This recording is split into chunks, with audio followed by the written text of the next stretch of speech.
Dari yang seharusnya tali kawat baja menjadi batang kecil untuk menghindari pendaftaran barang wajib SNI dan tidak melakukan pembayaran biaya masuk PPh, PPN, dan DM dengan nilai barang sebesar 16,982 miliar rupiah yang mengakibatkan kerugian negara sebesar 21,56 miliar rupiah.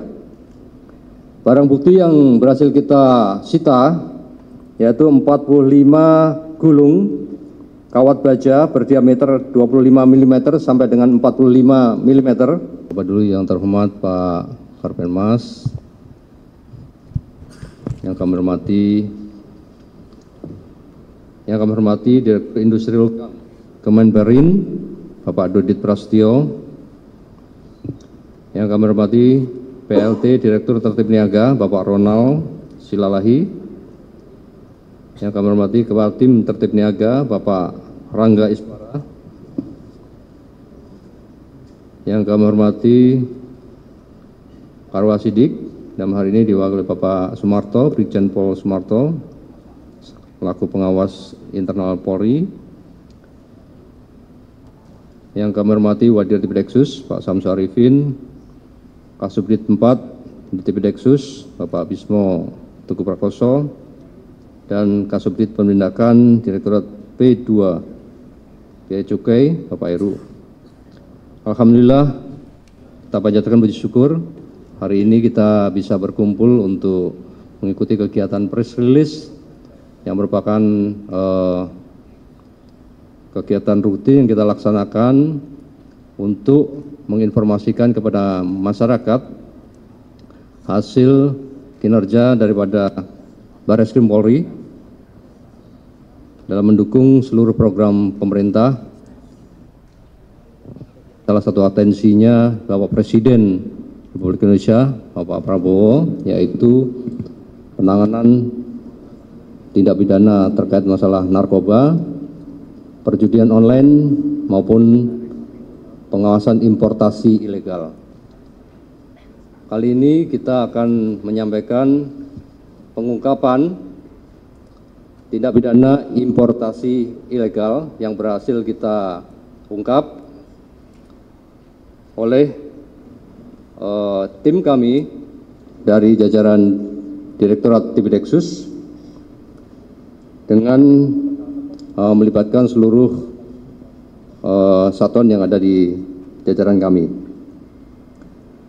Selama kurun waktu 4 bulan terakhir ini, Tipideksus melalui Satgas Pengawasan Importasi Legal berhasil melakukan pengungkapan di wilayah Provinsi DKI, Provinsi Banten, Jawa Barat dengan nilai barang kurang lebih 51.230.400.000 rupiah dengan nilai total kerugian negara karena tindak pidana ini mencapai 64.257.680.000 rupiah. Dengan rincian sebagai berikut. Yang pertama yaitu penyelundupan tali kawat baja sesuai dengan laporan polisi model A nomor 27 2024. TKP-nya di gudang PT NRS kawasan Delta Silikon 2, Jalan Karet 4, Cibatu, Kelurahan Cikarang Selatan, Kabupaten Bekasi, Provinsi Jawa Barat. Modus operandi yang dilakukan yaitu PT NRS melakukan importasi tali kawat baja dari Korea Selatan, Portugal, India, dan Singapura, serta pembelian dari beberapa perusahaan dalam negeri dengan mengganti nomor pos tarif atau kode HS pada dokumen pemberitahuan impor barang atau PIB. Dari yang seharusnya tali kawat baja menjadi batang kecil untuk menghindari pendaftaran barang wajib SNI dan tidak melakukan pembayaran biaya masuk, PPh, PPN, dan DM dengan nilai barang sebesar 16,982 miliar rupiah yang mengakibatkan kerugian negara sebesar 21,56 miliar rupiah. Barang bukti yang berhasil kita sita yaitu 45 gulung kawat baja berdiameter 25 mm sampai dengan 45 mm dengan tersangka RH selaku Direktur Utama daripada PT NRS. Pasal yang dipersangkakan yaitu Undang-Undang Nomor 3 Tahun 2014 Pasal 120 tentang perindustrian dengan ancaman pidana paling lama 5 tahun dan pidana denda paling banyak 3 miliar rupiah. Yang kedua, Pasal 113 Undang-Undang Nomor 7 2014 tentang perdagangan dengan ancaman pidana 5 tahun dan pidana denda paling banyak 5 miliar rupiah serta tindak pidana standarisasi dan penilaian kesesuaian Pasal 65 Undang-Undang Nomor 20 2014 tentang standarisasi dan penilaian kesesuaian dengan ancaman pidana paling lama 5 tahun dan pidana denda paling banyak 35 miliar rupiah. Tindak pidana yang kedua yaitu penyelundupan rokok dasar laporan polisi A24 tahun 2024 TKP yaitu di pergudangan penyimpanan rokok Jalan Raya Jakarta KM 5 Kampung Parung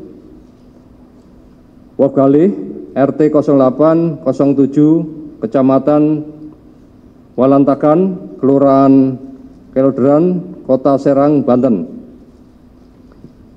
Modus operandi yang dilakukan yaitu pelaku usaha atau produsen menempelkan pita cukai atau tanda pelunasan cukai tidak sesuai dengan peruntukannya, di mana pita tanda pelunasan sigaret kretek tangan atau SKT dengan isi 10 batang atau 12 batang ditempelkan pada sigaret kretek mesin dengan isi 20 batang.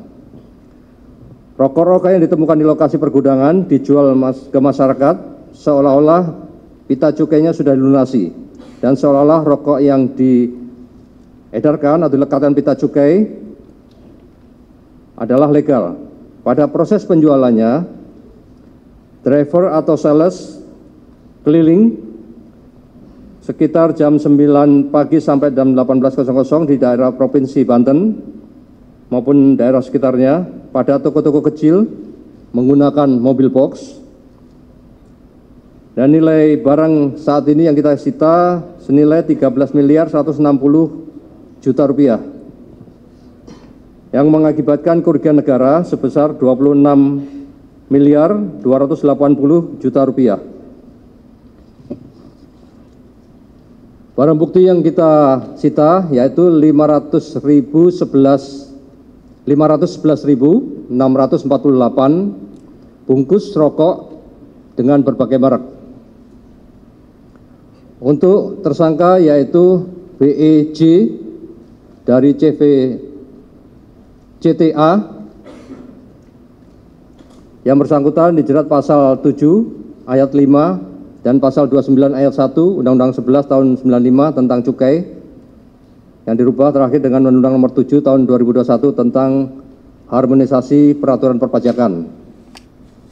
Sehingga berdasarkan pasal 63 Undang-Undang Nomor 11 tahun 95 tentang cukai sebagian telah dirubah terakhir kali di Undang-Undang Nomor 7 tahun 2001 tentang harmonisasi peraturan perpajakan diatur bahwa pejabat pegawai negeri sipil tertentu di lingkungan Direktorat Jenderal Pajak pemenang khusus sebagai penyidik sebagaimana dimaksud dalam Undang-Undang Nomor 8 tahun 81. Berdasarkan pasal 56 dan 58 Undang-Undang 11 tahun 95 tentang cukai, produsen rokok dapat dikenakan pidana penjara 1 tahun sampai dengan 5 tahun dan atau denda 2 kali sampai 10 kali nilai cukai dan atau pencabutan perizinan usaha. Tindak pidana yang ketiga yaitu penyelundupan barang elektronik. Dasarnya adalah LPA nomor 3 bulan 1 2025. TKP-nya di Komplek Pergudangan yang beralamat di Jalan Pesar nomor 18 Cikupa, Tangerang. Modus operandinya adalah PT GIA yang menyewa tempat pada PT II yang beralamat di Jalan Pesar nomor 18 Cikupa, Tangerang. Diperoleh informasi adanya produksi dan perdagangan terhadap elektronik yang tidak memiliki standar sertifikasi nasional. Kemudian dilakukan pengecekan dan kita bisa mendapatkan barang bukti berupa Smart TV, Digital TV, washing mesin, setrika listrik, LED TV, speaker, TV rekondisi, remote TV, dan lain-lain.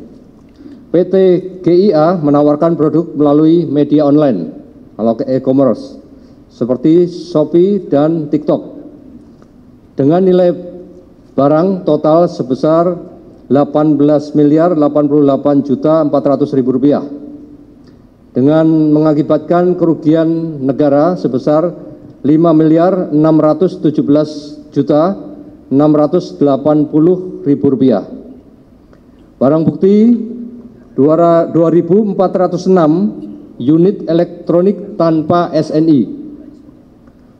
Untuk tersangka saat ini PT GIA.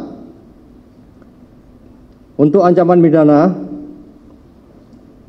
yang kita terapkan kepada yang bersangkutan yaitu Undang-Undang Nomor 8 Tahun 99 tentang Perlindungan Konsumen, Pasal 13 dan Pasal 57 Undang-Undang 7 2014 tentang perdagangan pelaku usaha yang memperdagangkan barang dalam negeri tidak memenuhi SNI yang telah diberlakukan secara wajib, serta Pasal 120 junto Pasal 53 Undang-Undang Nomor 3 Tahun 2014 tentang perindustrian. Setiap orang dilarang membubuhkan tanda SNI dan tanda kesesuaian pada barang atau jasa industri yang tidak memenuhi ketentuan SNI. Kemudian tindak pidana selanjutnya yaitu spare part palsu. Dasar LPA nomor 2 bulan 1 tahun 2025. TKP-nya di toko SAG, toko SA yang berada di gudang di Jalan Karanganyar Raya, Kafling 5354, Blok E20 sampai dengan E21, Kecamatan Sawah Besar. Kemudian gudang di Komplek Karanganyar, Kafling 55 sampai 56, Blok D 14, Kecamatan Sawah Besar, Kota Jakarta Pusat, serta gudang di percetakan Jalan Utan Jati, RT 01 RW 011, Kecamatan Kalideres, Jakarta Barat. Modus operandinya yaitu warga negara Cina yang berinisial FF, VV, usia sekitar 30 tahun, tinggi badan 165 cm, perawakan sedang, kulit sawo matang, kelamin laki-laki, warga negara Cina, datang ke Indonesia, mendatangi toko-toko spare part dan menawarkan barang-barang tersebut sesuai dengan list yang ada pada warga negara Cina tersebut. Kemudian pemesan melakukan kesepakatan, dibuatlah surat pesanan, kemudian dikomunikasikan kepada mereka untuk teknis pengiriman maupun pembayaran. Pembayaran dibayar cash langsung di tempat, kemudian toko SA hanya tahu dia barang sampai ke gudang. Mereka tidak tahu proses pengiriman dari Cina ke Indonesia, tapi barang tiba-tiba sudah sampai di gudang. Itu yang sudah kita petakan, dan itu hadir ke Jakarta atau datang ke Jakarta, inisial VV tadi, hampir setiap 3 bulan sekali. Kita sudah melakukan pelacakan dan kita akan koordinasi terus dengan Dirjen Imigrasi untuk profiling yang bersangkutan. Dari tindak pidana tersebut, nilai barang yang kita bisa sita yaitu 3 miliar rupiah yang mengakibatkan kerugian negara 10,8 miliar rupiah. Barang bukti berupa 1.396 dus kampas rem berbagai merek, ada Toyota, Honda, Daihatsu, Mitsubishi, Isuzu, dan Ford. 3 mesin potong, 4 mesin cetak, 1 mesin lem press, 4 mesin pon, 1 mesin pernis, 2 mesin sablon, 1 mesin pres sampah, dan 1 mesin jahit. Terlapor saat ini adalah inisial KJ atau pemilik toko SA, usia 48 tahun. Pasal yang dipersangkakan yaitu Undang-Undang 6 tahun 2023 tentang penetapan peraturan pemerintah pengganti Undang-Undang nomor 2 tahun 2022 tentang Cipta Kerja, Pasal 62 junto Pasal 8 Undang-Undang nomor 8 tahun 99 tentang perlindungan konsumen. Ancaman hukumannya yaitu pidana penjara 5 tahun atau denda 2 miliar rupiah. Kami, Direktorat Tipideksus, Satgas Pengawasan Importasi Ilegal, terus berkomitmen untuk melakukan penyelidikan, pemetaan, dan penyidikan terhadap tindak pidana importasi ilegal yang masuk ke Indonesia yang mengakibatkan kerugian negara akibat tindak pidana tersebut. Kami menghimbau kepada masyarakat untuk selalu berhati-hati dalam melakukan pembelian barang-barang yang tidak standar karena bisa berbahaya bagi penggunanya, dan dipastikan bahwa mereka melakukan itu secara masif bersama-sama dan perlu kewaspadaan kita semua. Makanya kita bersama dengan Satgas di kementerian yang terkait yang tadi kami sampaikan saat ini hadir bersama-sama dengan kita, terus bersama-sama berkolaborasi dengan Dirjen PKTN, Dirjen Bea Cukai dan jajarannya termasuk Pak Direktur P2, perindustrian maupun APH yang lain. Kita akan laporkan perkembangannya kepada publik apa yang sudah kita lakukan dalam rangka mendukung program pemerintah tersebut. Saya kira itu waktu kami kembalikan kepada Bapak Karopenmas. Terima kasih.